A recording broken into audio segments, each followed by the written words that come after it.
back. This is Boomer Life on CL 650. If I had $1 million, if I had $1 million. Welcome back to Boomer Life on CL 650. I'm Joanne Sutton, and today we're speaking with Jim Doyle, Senior Financial Consultant with Investors Group Financial Services. And we're looking at why starting a new year is a perfect time to reflect back and ask ourselves, are we where we want to be financially? So if you haven't done it yet, say it out loud. Are you where you want to be financially? Stand in front of the mirror and say it, am I where I want to be financially? Before the break, Jim, you and I were speaking about your financial plan and understanding your why and how that goes a long way to ensuring you're following a plan according to what's most important to you. So are there any other areas that we haven't covered today that you feel are worthy of us looking at? Okay, well, this one's a bit tender, but one of the things to value about the holidays is that it can be a good time or opportunity for families to plan and talk about, well, money things, values, objectives, and perspectives. It's so hard for families to get together these days, and everyone's so busy. It doesn't have to get heavy. You can have some conversations by setting some ground rules ahead of time. And if you're not comfortable facilitating this type of conversation, ask if your trusted advisors might help facilitate such a meeting. Some things just need to be done face to face. Oh, I agree, 100%. But I wonder if many families are reluctant to have these conversations because they're just fearful of the answers or simply the awkwardness or discomfort or maybe the strife that it may cause. Hey, listen, I don't want to suggest terror, but absolutely, okay? There's a number of potential landmines here. Some clients or their kids are simply unwilling to consider that their parents' health may decline or that at some point they may no longer be here. An unwillingness to engage in the planning process can stem from the fact that mortality and health are sensitive issues. On the other hand, parents may be reluctant to allow their kids to see their complete financial picture, to either see how well they've done or how poorly they've done. And we often see that for many families. It's incredibly difficult for them to talk about money matters. Well, I think you've raised a number of good points here, too, because longevity and death just simply aren't easy conversations to have. But parents can actually be reluctant to have their accounts scrutinized, that's for sure. So where do you think all of this apprehension comes from? Is pride or maybe even privacy?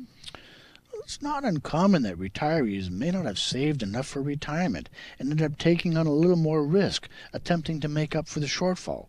Sometimes when a son or daughter gets involved and they see their parents' money as their inheritance, they may feel that there's too much risk, which means there's a potential to lose money, putting their inheritance in jeopardy. Well, Jim, it sounds like you think that for some families there could be a reluctance to engage because there could be estate planning issues that are unaddressed or unresolved. Being reluctant to talk about these issues could even be a bigger problem.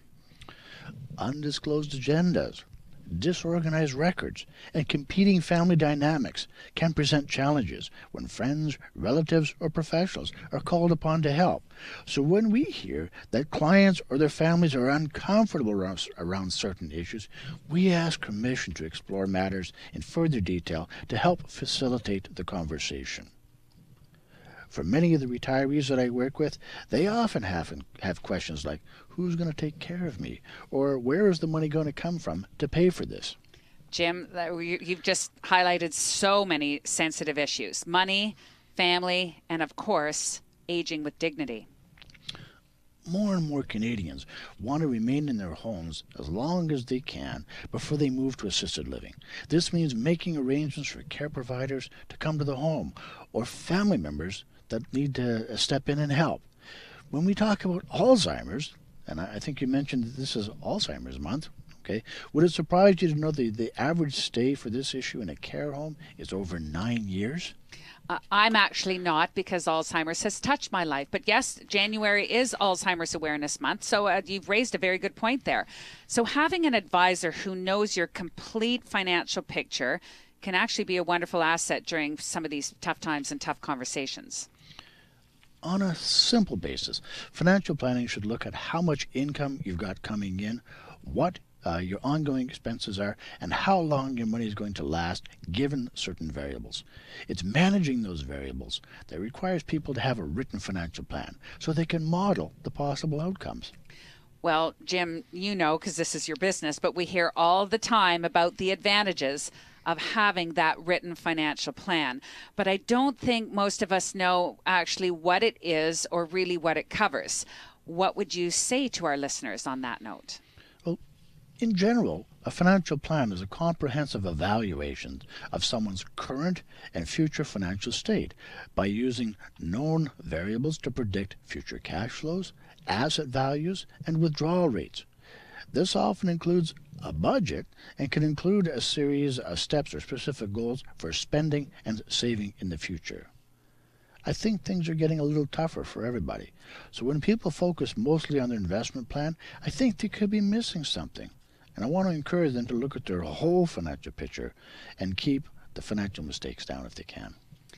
So what I'm hearing is a financial plan can focus on one's whole financial picture, not just the investments. So what are some of the other elements that are within a financial plan?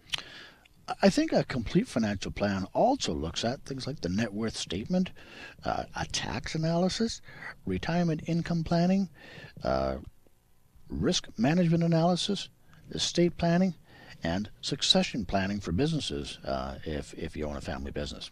Wow, that's a lot. Can we just go over those again? Net worth statement, tax analysis, retirement income planning, risk management analysis, estate planning, that's a good one. Yeah. And business succession planning. So now that we know what some of the basics are and what a financial plan should entail, because you've raised some excellent points there, could you tell us why it's essential to put the time and energy into making one of these? Here are the 4 reasons I believe a written financial plan will serve you. A plan will help clarify your most important priorities. A plan will enable you to maintain balance between current and future financial needs. A plan will equip you to envision a better future, and a plan will serve as a roadmap for accomplishing what matters most to you. You make it sound so easy. It's sound advice, of course. But Jim, I want to bring up a tough part of this consideration that's often very difficult for investors. What do you say to an investor who has, say, a 20-year relationship with their current investment advisor? It's got to be really tough to make a change after that length of time. I think it's a valid point that you bring up, and in fact it can be one of the toughest things. How do I say goodbye to an advisor I've come to know and work for with so many years? Separating the personal from the professional can actually really be tough.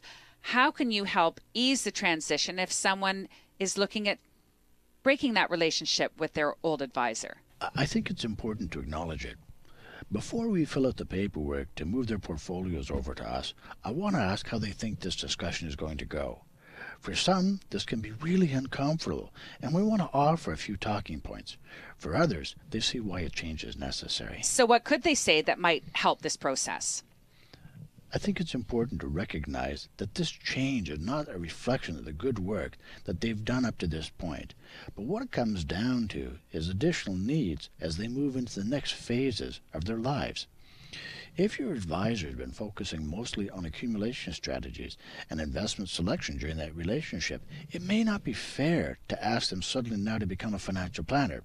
Looking at tax-efficient cash flow planning, deaccumulation strategies, that is, how do you take a consistent income from your investments, or any estate or insurance planning strategies. You know, I think that might help ease some of the anxiety that investors might have when it becomes necessary to change an advisor relationship. Understanding your why can actually go a long way to ensuring that you're following a plan according to what's most important to you. You know, Joanna, I've been quite fortunate to take on a number of professionals this past year, even from those working with advisors for over 20 years. The reason they told me that they wanted to come on board was that they'd been working with their advisors for all these years, and they'd never heard of many of the insurance or wealth strategies we've raised and how it relates to their lives. Well, when choosing an advisor, make sure you're getting what you need. It's never too late to set yourself on the right path financially. So, Jim, can we highlight some of the important topics that we've covered in today's show? Absolutely. Explore your relationship with money. How does it make you feel? Understanding your relationship with money can provide a stronger benefit when working with an advisor. It's not just about money. It's important to know the hows and the whys of your investment choices in the context of reviewing results, risks levels taken and needed, as well as the tax consequences. Understanding risk and volatility and how they affect your long-term objectives, and making sure that it really fits what it is that you're trying to do. Consider that investing alone doesn't just involve choosing investments. There's an awful lot of other aspects that touch on finances and money and family. And the 3 T's. I want to remind you of the 3 T's because I think they're vital to having a good financial future. Time to do the research and anticipate tax consequences. Technique, knowing what you're doing with knowledge. And of course, temperament, emotional control. And if you don't have the 3 T's, let Jim guide you to them. Jim, we've covered some really powerful stuff here today, and I do appreciate all of your insights. There's a lot of food for thought there. We've talked about 7 money questions that you absolutely need to ask yourself, not just this year, but every single year. We've also explored some essential conversations around discovering the why in your written financial plan and why it's essential for your financial success. You've been listening to Boomer Life on CL 650. I'm Joanne Sutton. Today we've been joined by Jim Doyle in studio. Jim is a senior financial consultant with Investors Group. And as we start a brand new year, it's time for a new you financially. I want to encourage that you take the first step. To learn how Jim Doyle can help you with your financial situation, please give him a phone call, 1-800-665-7178, or you can call him direct, 604-682-5431. Jim, thanks for joining us today. Thanks for listening. It's a new year, a new you. This is Boomer Life on CL 650.